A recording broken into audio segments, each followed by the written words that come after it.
नहमदुहु व नुसल्ली अला रसूलिहिल करीम अम्मा बाद अऊज़ु बिल्लाहि मिनश शैतानिर रजीम बिस्मिल्लाहिर रहमानिर रहीम अस्सलामु अलैकुम व रहमतुल्लाहि व बरकातुहू।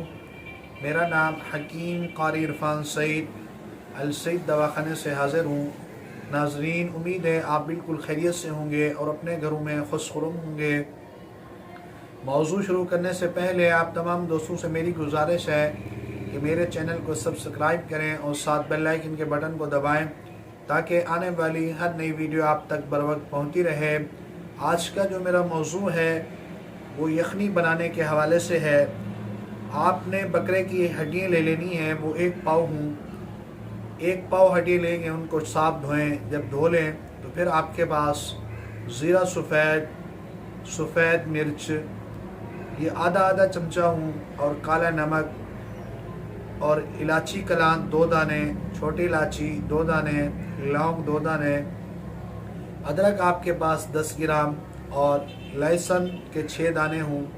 सबसे पहले तो आपने 2 चम्मच देसी घी या ऑयल में लहसुन डालें पाउडर बना के, फिर अदरक डालें और उसके बाद आपने बाकी सारी चीज़ें डाल के हड्डियाँ डालकर 2 से 4 मिनट, ज़्यादा नहीं, इसको रोस्ट करें और उसके बाद इसके अंदर 3 किलो पानी डाल दें।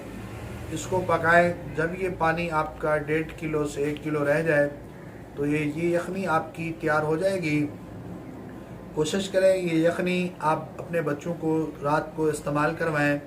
चंद दिन के इस्तेमाल से सर्दी भी ख़त्म होगी और इससे गैस भी ख़त्म होता है।